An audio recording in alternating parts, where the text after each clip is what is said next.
Well, North Douglas and a former mayor is the destination for our election candidate this morning. 38 years old. He has a family, is a businessman, 20 years experience in the public sector, a project manager by trade, and has been a Douglas councillor for the past 8.5 years. Good morning, David Ashford. Good morning, James. Well, you missed out last May by 50 votes in the by-election. Respectfully, why should it be any different this time? Well, people have, I think, a bigger choice this time. Last year, people were electing a member for 18 months. It was the back end of an administration. There wasn't very much, to be perfectly honest, any of the candidates could promise they would try and do, because you had a very, very short period of time. We're now electing a brand new Tynwald. The next 5 years are probably going to be the most challenging this island's ever faced, and that is the choice before people. You say the current administration's put off some decisions. Like what, exactly? Well, the big one, public sector pensions. Yes, they've come up with the cost envelope proposals, but that still doesn't resolve the problem. All it does is it kicks the can further down the road. So how would you resolve it? I've been very clear on how I'd resolve it. I'd protect benefits as they stand and actually close the scheme, move to a money purchase scheme, and that goes for Tynwald members as well. Tell me, how do you make government then leaner and meaner while maintaining public services? Because that is the juggling act, isn't it?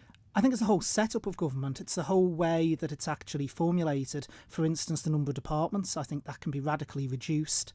And I think also the fact that you need to get rid of the silo mentality of where in one department we don't need to speak to the other departments.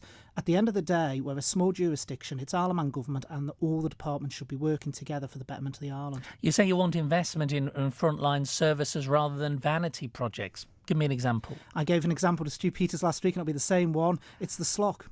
I do not think the SLOC required the work that was carried out on it to that level and that standard. There's also been various roundabouts that have been put in around the island that look absolutely wonderful, but did we require them at that standard? What about the promenade then?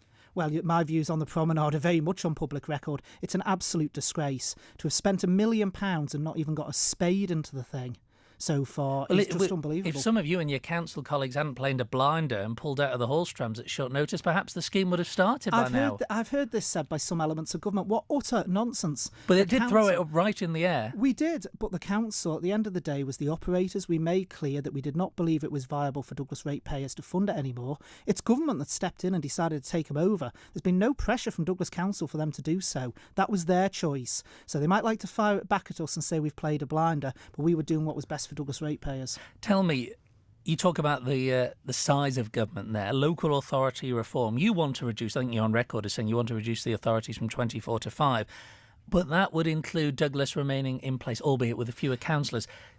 That's a case of we're all right, Jack. No, it's not at all. Douglas, at the end of the day, contains 33% of the population. Contains too many councillors. It certainly does, and I will be supporting the move when it comes back to the next council to reduce down to the 12. But it contains 33% of the population. Even if you end up with the 4+ Douglas, Douglas will still be the largest authority on the island. The other 4 will still be quite a way off Douglas. Should we not just have an Eastern, and that incorporates Douglas? Why should Douglas get to stay alone? If you create an Eastern authority including Douglas, you actually effectively create a mini Isle of Man government, because you've got so much of the population in there.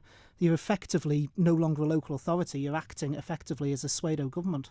Tell me, over 75s, how would you protect them from having to pay for their television licences? Well, I think that the Isle of Man government should be coming forward and pressurising the BBC to get exactly the same deal that the UK government has negotiated.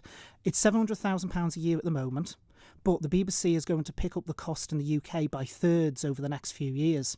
So they'll still get the saving, they'll still save the £700,000 longer term, but they just need to spread it out over a few more years. The £233,000 in the first year, the £466,000 the next, and the £700,000. We all pay the licence fee in the same way. We should be getting the same deal. The Johnny Wallace's Lane area is in your constituency. Is it safer now? I think it is. I think the work that's been done, again, though, I'd question the work they've done with the pavements. I'm not sure they quite needed that much work doing to them. And I'm a pedestrian, I don't drive. But certainly in case of the road, I think it did need the work that was required. Just finally, very quickly, we know it's going to be tough. How can you make a difference?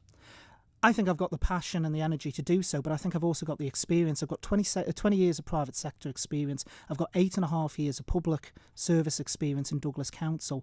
And one thing I'm renowned for is I have my opinions, I stick to them, and I'll fight for them.